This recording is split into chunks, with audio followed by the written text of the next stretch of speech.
Before I begin though, I need to have your consent that I can record this video. Yes. Yes. You have my consent to record this video. Awesome. Okay. Whether formally or informally, making, learning, and performing music is one of the most powerful tools for human connection and self-expression in the world. Music is also global, and it's often been dubbed a universal language for its ability to capture cultures and histories. However, these are not represented in U.S. music education, which for centuries has placed Western classical music and teaching practices at the forefront of its curriculums. As music educators in a school that a diverse student body, it is your responsibility to make music class accessible and relevant for all of your students. Through my own personal research, I've worked to decolonize my personal music education and learn about how colonialism affects music today.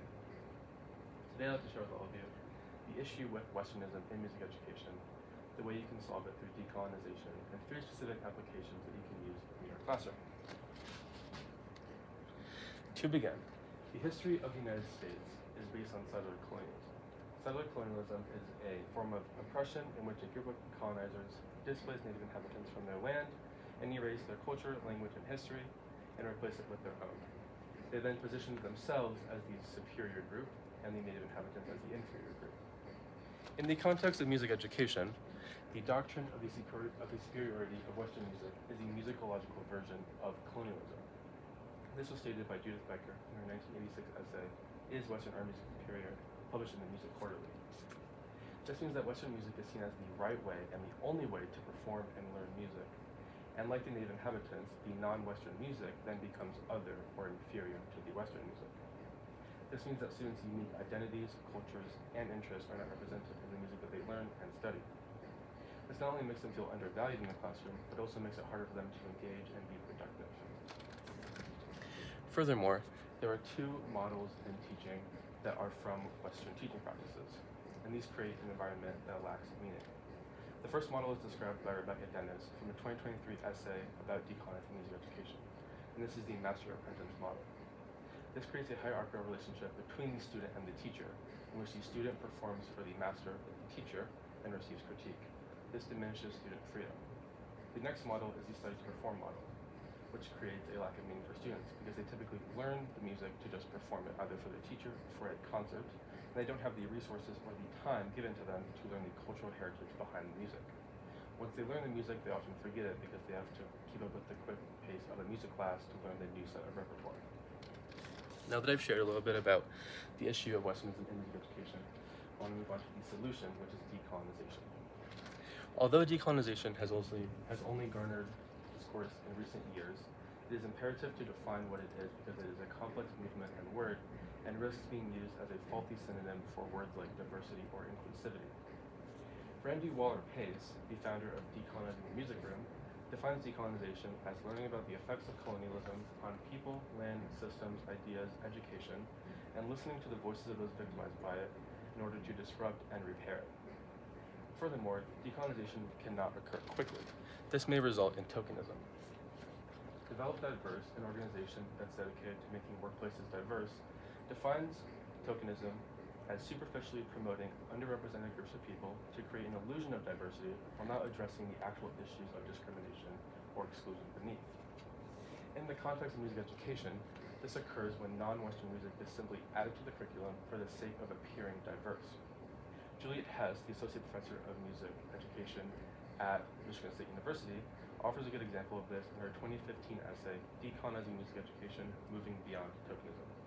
For example, let's say a teacher is a unit on African drumming.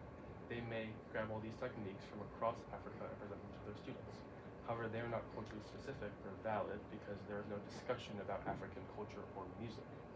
Additionally, it's presented as a fun activity or a taste of the exotic, as Hess puts it in her article. And lastly, students don't connect what they learn in this unit to everything else. Hess says that this is just an interruption to the Western classical programming. This only reinforces colonialism because it places that African drumming unit as inferior to everything else that they learned throughout the year. Now that I've discussed the issue, the solution, and this definition, I want to move on to the 3 solutions that you can actually implement in your classroom. The first one is curriculum movement. Although decolonization is a multi-layered movement, it must occur with the content that students are exposed to first. The first thing you should consider is teaching about settler colonialism. You cannot work towards decolonization if you or your students do not understand what settler colonialism is and how it affects your classroom today. Next is by decentering Western music from the curriculum. And when you do include non-Western music, you must create space and time and even assessments to make the kids learn about the history behind the music, not just the music itself. Lastly, gaining student input is very important because it creates an equitable and healthy balance of music in your classroom, and it makes your students feel appreciated and understood. The next application of decolonization is a reassessing assessment. And the goal of this is to dismantle the two models I previously mentioned, the master apprentice model and the study to perform model. The first one is by giving opportunities for students to do music. This can be working with their peers, improvising, creating new melodies, working with different notation systems, and so on. The next one is by doing thematic assessments that combine research with music and another subject like culture, race, gender, identity, and so on. And lastly, implementing new grading techniques like doing retakes, having students grade each other so that you are not creating a hierarchical relationship between you and the student, and by doing non-grade assessments that are just a fun way for students to engage with music and not have the pressure of performing for you guys. And the last one is by shifting teaching practices. In order for decolonized curriculums and assessments to actually work, your teaching practices must also be decolonized. The first strategy you should consider is culturally responsive teaching, or CRT. In a 2022 Education Week article by Yana Naharo and Madeline Will, they define CRT as using students' customs, characteristics, experiences, and perspectives as tools in your student instruction.